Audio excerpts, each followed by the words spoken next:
They were enamored by Jesus. And this is the reality that Jesus had authority and power. When he was around, people flocked to him.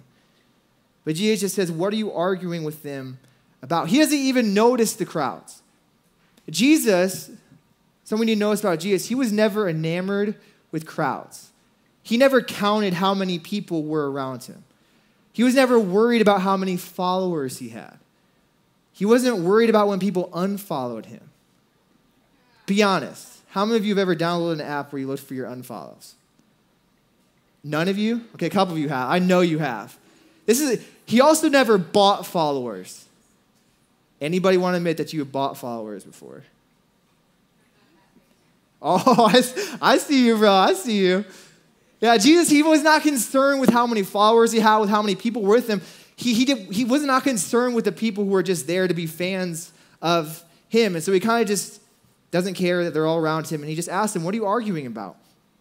And a man in the crowd answered, teacher, I brought you my son who is possessed by a spirit that has robbed him of speech. Whenever it seizes him, it throws him into the ground. He foams at the mouth, gnashes his teeth, and becomes rigid. I asked your disciples to drive out the spirit, but they could not. These poor disciples.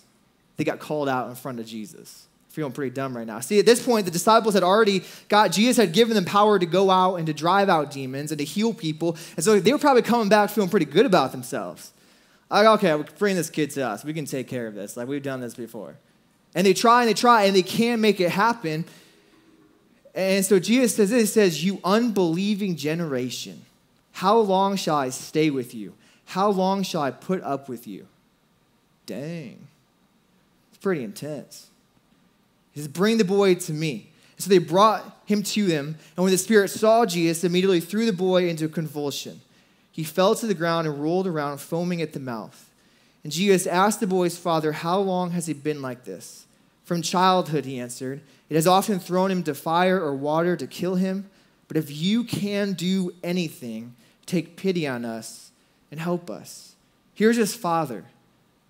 How many of you have father? A father who, if you were tormented day in and day out, we have some fathers in this room. Think about your kids.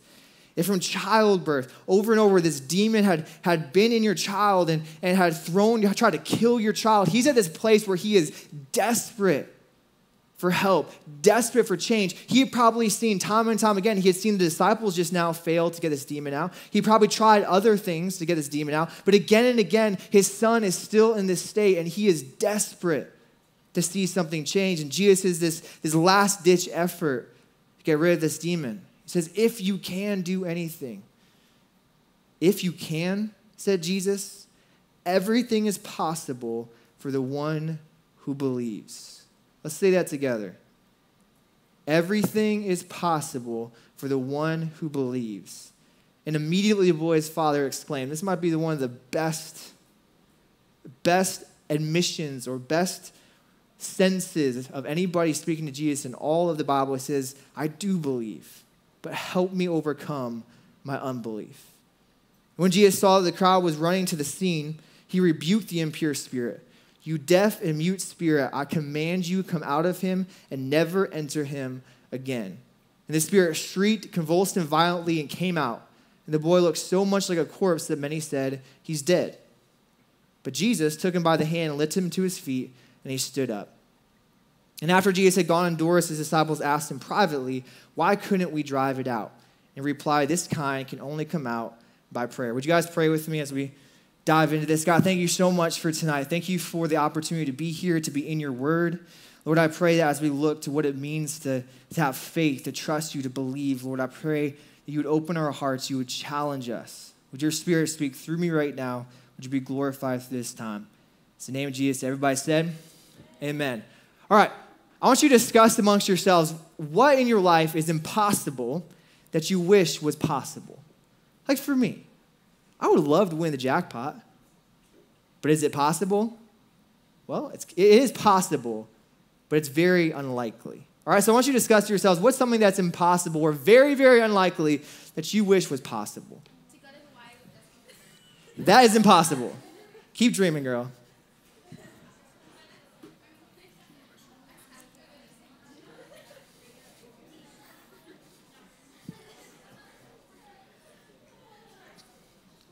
All right, I need some volunteers. What do you wish? It's impossible what you wish was possible.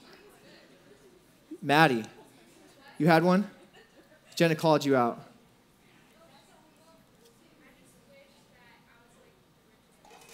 The richest person in the world. I see you, Maddie. One day, keep dreaming, girl. Anybody else? Yeah. To what? Not sin. That's a good wish, absolutely. Look at you getting all spiritual up in here, bro. I see you. Brendan.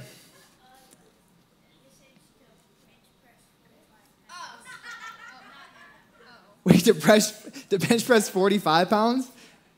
Bro, dream big, man. Brendan, don't dream too big, bro. Like, I'm serious. I thought it was against like 445 pounds. No, just 45 pounds. Dude, this is possible, man. I believe in you. We're going to weight bench in here next week, and you're going to bench 45 pounds.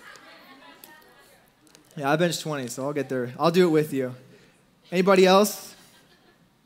Want to dream real big with Brendan over here? Yes. To win the lottery? Yeah, I see you, girl. I see you. I also wish that you could teleport. Wouldn't that be awesome?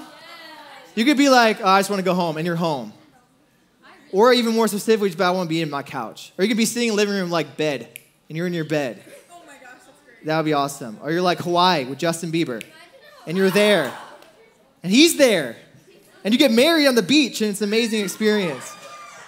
Jesus said, anything is possible for one who believes. Keep believing, girl. All right. Let's bring it back. Yes, one over here. One more.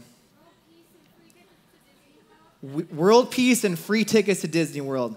Girl, free tickets to Disney World is the way to world peace. Let's do it. Yeah, no. To what? Marry Shawn Mendes. Okay, guys.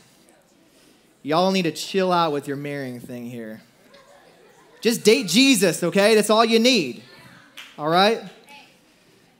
We all have things in our life that are impossible, and we wish they were possible. But here's the reality. There are a lot of things in life, spiritually, emotionally, physically, bring it back, that seem impossible, but are possible with our God. God has a really good track record of doing impossible things and making them possible. Let's think back to the beginning of creation. He speaks a word, and the world is created. Anybody ever done that before? Been like, homework be done, and just, poof, it's done. That would be awesome. He just speaks the word, and it's done. But let's fast forward all through the Old Testament. He does impossible things after impossible things after impossible things. When we get to Jesus, Jesus is born by a virgin birth. Anybody never try that with your parents? If you get pregnant, you're like, I promise. It happened to Jesus, right? That's impossible. And then Jesus lives a sinless life. Possible? I haven't yet. And he heals people. He raises people from the dead. And then he raises from the dead. And then he goes up to heaven just floating up. He walked on water. Over and over again, he did impossible things and made them possible. And what we know about our God, remember our three lenses are who God is, who we are, and how we should live. So if we learn about who God is, that he can take impossible things and make them possible. And I know we live in a world, especially in America, we have a really, really realist view of life. Like, this is just how it is. This is how things work. But God still does impossible things. God still moves in miraculous ways. We read the stories of the Bible, and it's great, and we're like, oh, this demon, and Jesus cast him out, and this is amazing, but we look around at our lives, we look around what's happening in our lives, and sometimes it seems like what we're facing, what we're going through seems impossible, and that God just doesn't move like he used to in the Bible. But let me just tell you, the God that we serve, that I serve, is a God who is the same yesterday and today and forever. And he is not different today than he was 2,000 years ago. He's not different than he was at the beginning of creation. He is the same God. And he is still able to do impossible things. God is a God who is able to do impossible things. And who we are called to live by faith. If we want to be a people, if we want to be students at GSM who see God do amazing things, we have to be a people who live by faith. But what is faith? Hebrews 11:1 It says, now faith is confidence in what we hope for and assurance about what we do not see. Faith looks forward and doesn't see anything, but though it doesn't have the answer, still moves forward. Faith causes us to act on what we haven't experienced yet, to believe promises in the Bible that haven't been yet fulfilled, and to trust God when our situations haven't changed yet. And I really believe that there's some of you in this room tonight that you're at a place in your life right now where when you look forward, you don't see the answer. It doesn't seem like God's moving. You look at the Bible and there's promises that God makes and it's not being fulfilled in your life, and you're disappointed by that. But faith is able to look at what's ahead, to look at our current situations, and to trust God in the midst of it. Because at the heart of it, faith is really about trust. All of us are trusting in something. It's just whether or not we're trusting in God, ourselves, or others. And a lot of us put faith in ourselves. We think we can get through it. How many of you like to be in control of your life? You have the next 25 years of your life planned out, and you know what you're going to be doing every single day. I mean, you already have your calendar written out of like, yeah, that's what I'm doing in 2027, September 12th. We like to be in control of our lives. We like to know what's ahead. We like to have it figured out, and we trust in ourselves. I'm going to figure this out. I'm going to get through this. I'm going to do it. But some of us put our trust in other people. It might be a relationship you're in. You're putting trust in a boy or a girl that you hope is going to give you fulfillment and get you through life and bring you happiness and joy. But for us as Christians to walk in faith, it means that we put our trust in God. See, faith is the way that we please God. In Hebrews 11:6, it says, and without faith, it is impossible to please God, because anyone who comes to him must believe that he exists, that he rewards those who earnestly seek him. Faith initially is the way that we even come to Jesus.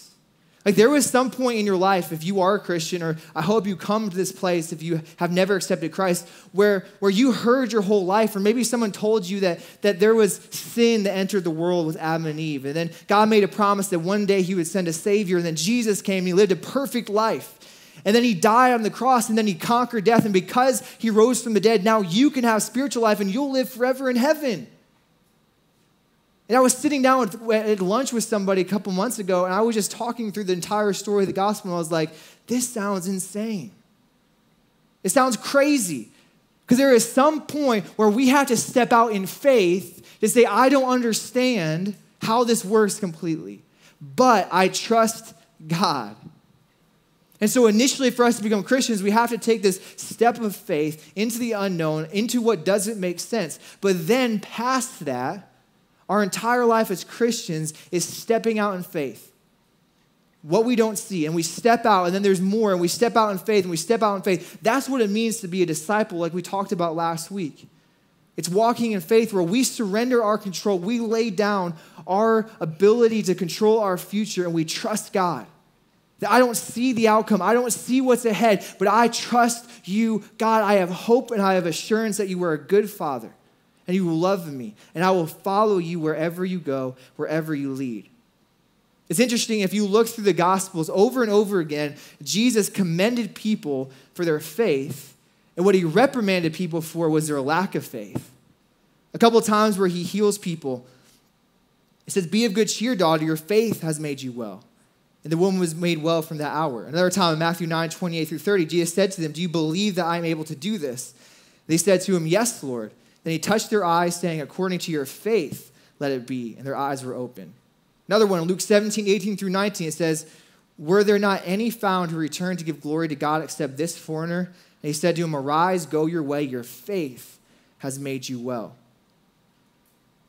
And then there's other times, like when the disciples are trying to cast out this demon, that he reprimands them. He says, oh, you of little faith, how long will I put up with you? When Peter is afraid and he sinks into the water, what does he reprimand him for? Is for his lack of faith, because he didn't trust Jesus. He looked at the waves, he looked at the struggle, he looked at what was in front of him, and that was what he put his trust in instead of Jesus.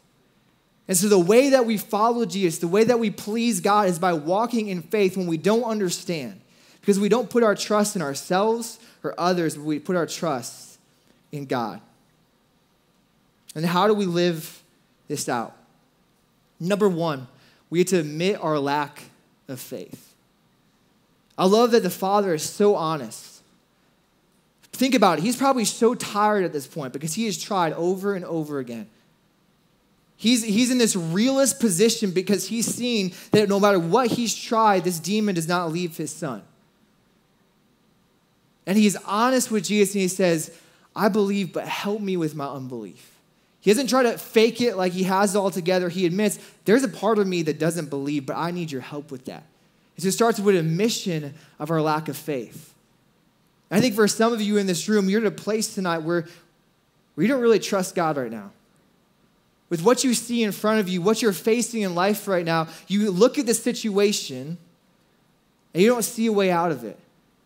Maybe you haven't seen God move. Maybe you've been disappointed because you've prayed and you've asked God, but it hasn't moved and it hasn't worked. And so you're in this place where you don't have faith and you're not trusting God fully. Maybe you're at a place tonight where you've never put your faith in Jesus in the first place. I think a great way to start is just to admit, God, I don't understand this. I don't fully understand the cross, what that means for my life. And so I need help. We have to start by admitting our lack of faith. I don't know about you, but I like to act like I'm perfect sometimes. I know you all think I'm perfect. I promise you I'm not. All right? Sorry to rock your world with that. But we like to come to church and act like we have it all together, right? Like, I didn't sin for an entire week straight. I did my Bible study every morning and mid-afternoon and night. Look at my journal, like it's full of notes, like I'm good. We like to act like we have it all together, but we have to start, if we are going to move to a place of faithlessness to faithfulness, where we admit our lack of faith. Number two is to ask for help. I love this father's position. He just simply says, he humbles himself and he says, I need help. I want to believe, Jesus, I want to believe that you can heal my son, but I need you to help me with my unbelief. If we're going to be a people who walk by faith, who step out into the unknown, who trust God for miraculous things in our lives, we have to ask for help to have faith. It requires surrender. I know for myself sometimes I treat faith like I will have faith in you when you do it my way. Okay, God, I'm going to trust you. I'm going to give this to you, but here's how I want you to do it, okay? Like I trust you fully, but here's the list. Here's just a great idea of how you can make this happen. I know you need some help. Like, I just want to help you out. So here's a map. Here's just like a little way that you can help me, okay? Like, do we all do this?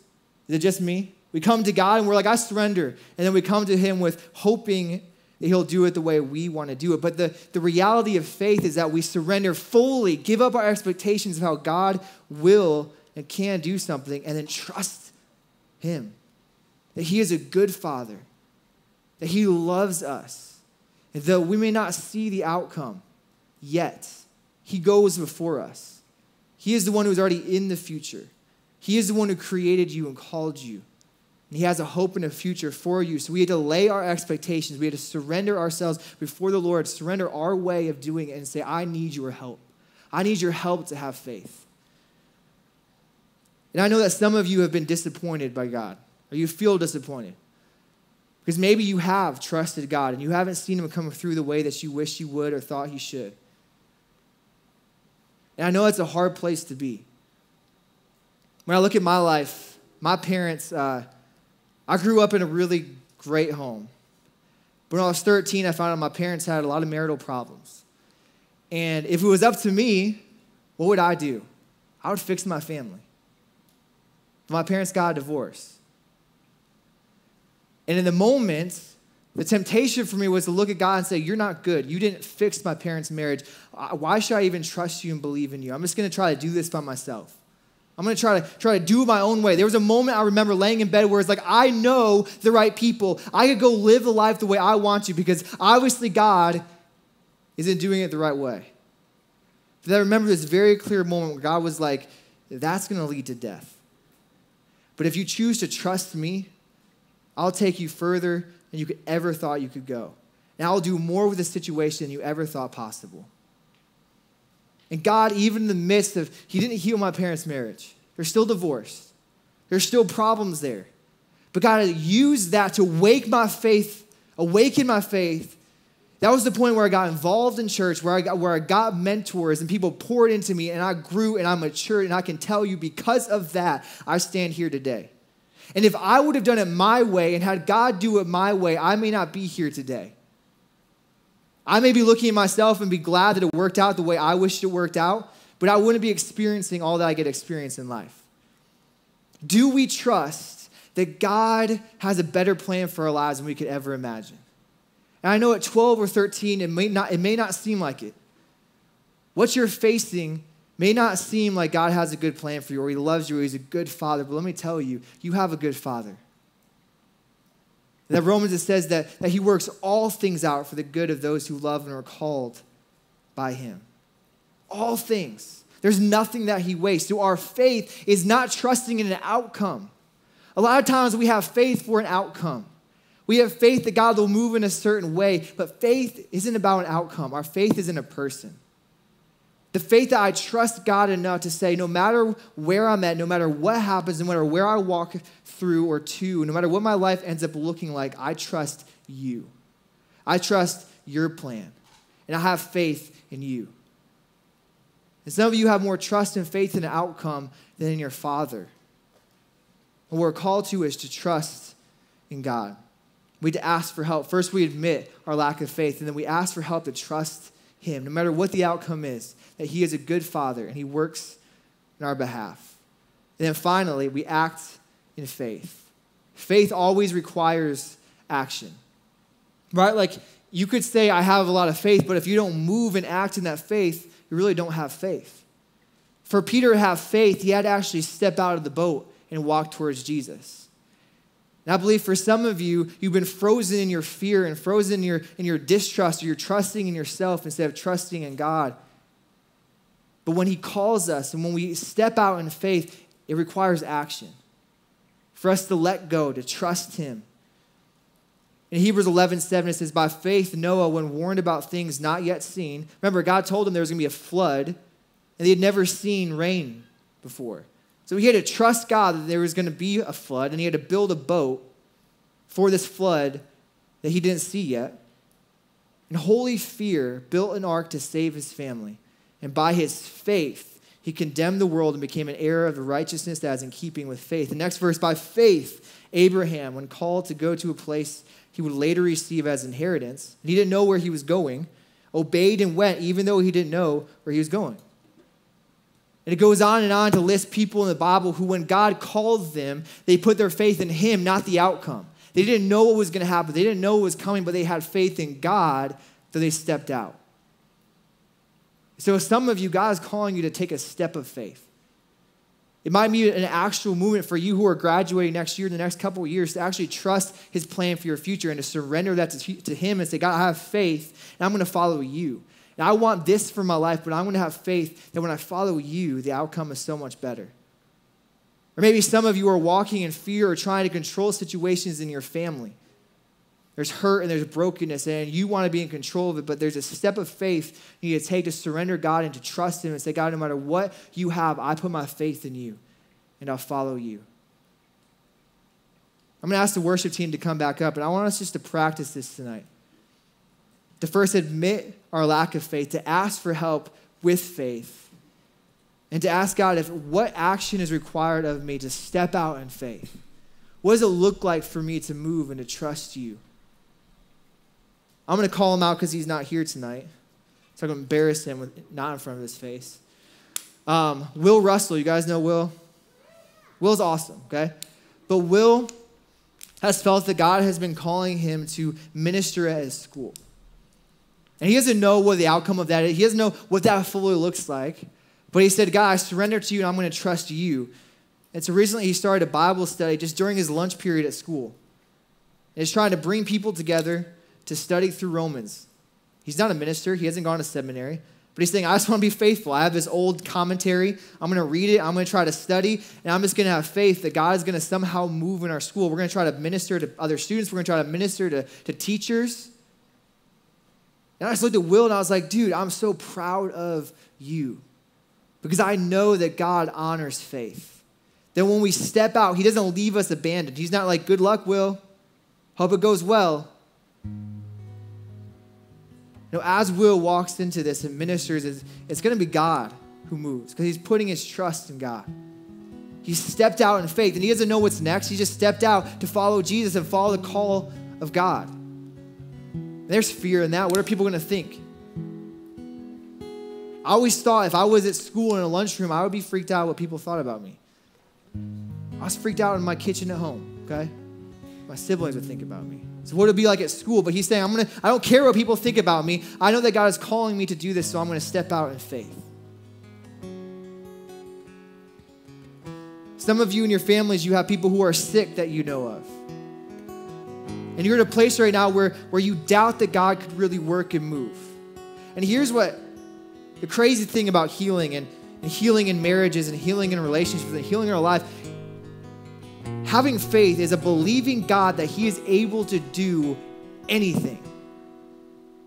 Meaning, he is able to heal immediately, or he's able to use an outcome that we don't expect or want for his glory too.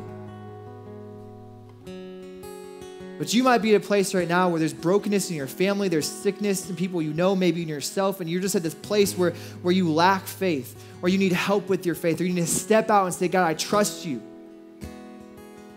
Maybe you've been disappointed before, but tonight's the moment again where you say, God, I trust you. But I don't trust an outcome. I trust you. Do we trust God enough that if he doesn't act on the other side of that trust the way we think he should, that we'll still think he's good? It's a tough question. Because a lot of times our trust and our view of God is dependent on how he acts. And if he doesn't act the way we think he should, then our view of him changes. But when we truly have faith in God, when we truly trust him, no matter the outcome, he's still good. And let me just tell you tonight that if you're in a situation where God hasn't worked the way you thought you should, and you are disappointed, I want to tell you, and this is 100% true, that God is still good. And he is still in control, and he still loves you, and he still has a plan for your life, for your family, for relationship, or whatever he has a plan, and he is still good.